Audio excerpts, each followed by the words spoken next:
take it. I don't need it. Life and death are in Allah's hands. And it is Allah who will write when I will die, not a vaccine and not a virus.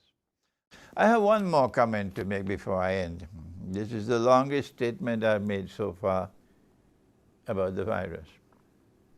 But before I make that last statement, someone came to me here in Islamabad and he said to me, Sheikh, in my village there was a family who fell ill with the virus. And Sheikh, nobody wanted to go to help them. All the villagers shunned them. He said, my wife and I, we had to go. And we had to take care of them until they recovered. And we didn't fall ill. My response is, what a pathetic state of affairs, where people now in Pakistan have become so totally brainwashed that you would not go to your neighbor who has fallen ill. You're so scared of that, of death. We are a people who are not afraid to die. And yet today they're all afraid to die. But Russia is not like that. Orthodox Christian Russia was not afraid to die. They were not afraid even of nuclear war when Putin entered into Syria to block the Zionists from taking over Syria through ISIS. Russia was not afraid to die, and we are afraid to die. What a pathetic state of affairs. But not those who have the Quran in their hearts, not that of Pakistan. The Pakistan which is faithful to the book of Allah would be a Pakistan which will not be afraid of death. Now I have one last comment to make, and I hope the Zionists are listening to me. And when you hear this comment, you can take it and put it in your pipe and smoke it. You know, Russian President Putin, he once said, he said, those who are preparing poison for us to drink will one day drink their own poison. Yes. He says, those who are preparing poison for us to drink will one day drink their own poison. Те, кто капают куда-то яд, сами его и проглотят в конце концов. Сами этим ядом и отравятся. У нас же есть хорошая поговорка. Не плюй в колодец. Или да, пригодится, годится напиться. Вот. Это тот самый случай. Это все в конечном итоге оборачивается против тех, кто это делает. Не этим надо заниматься. There's much truth in that words. Much truth in those words, because that is what's going to happen with this virus. This virus has come from the Zionist laboratory.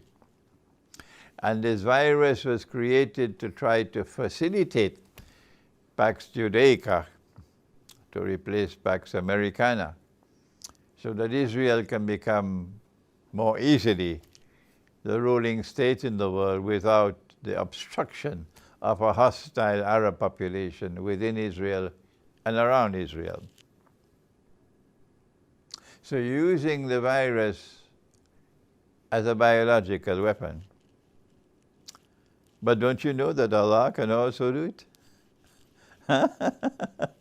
Yes, I have to stop and laugh for a while. Have you forgotten that if you prepare poison for us to drink, that one day you can drink the same poison? Huh?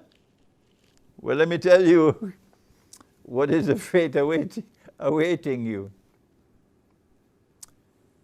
Our Prophet, Allah's blessings be upon him, described you as Gog and Magog. Yes.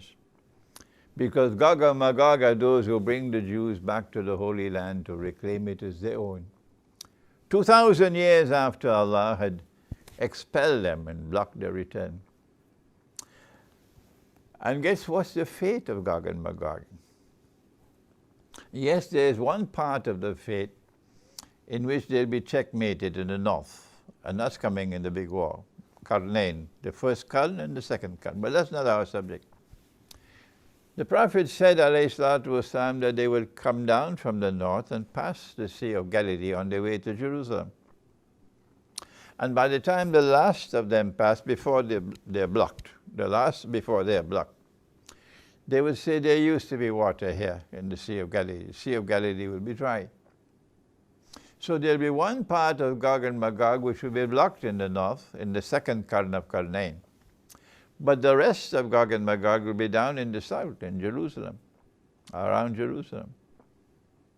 And when Nabi Isa alayhi salam returns, when the true Messiah returns, when Jesus, the son of Mary, returns, and you attack him, and he goes up a mountain in Jerusalem, do you know what's going to happen then? Let me tell you. He will pray to the Lord God. And the Lord God will send a virus. Let me speak slowly so it'll sink in. And the virus will attack you at the back of your neck, at the top of the spine. And when you are attacked by this virus, you won't be sneezing. You won't get fever. You won't have cough. No, you will be paralyzed, totally paralyzed. But perhaps you can still move your eyes. Those who can think will recall these words of mine, and you'll understand what I'm talking about. I need to speak no more about that. You'll be totally paralyzed. That's the fate that's waiting you. The last few hours of your life will be lived imprisoned in your own body. And then by next morning you're dead. And when you're dead, your bodies will begin to decompose and smell. So you prepared the poison for others to drink, and in the end, you had to drink your own poison. Your biological war is going to backfire on you, and you will become the victims of that biological war. And that's all I have to say to you. Goodbye, goodbye, goodbye to you.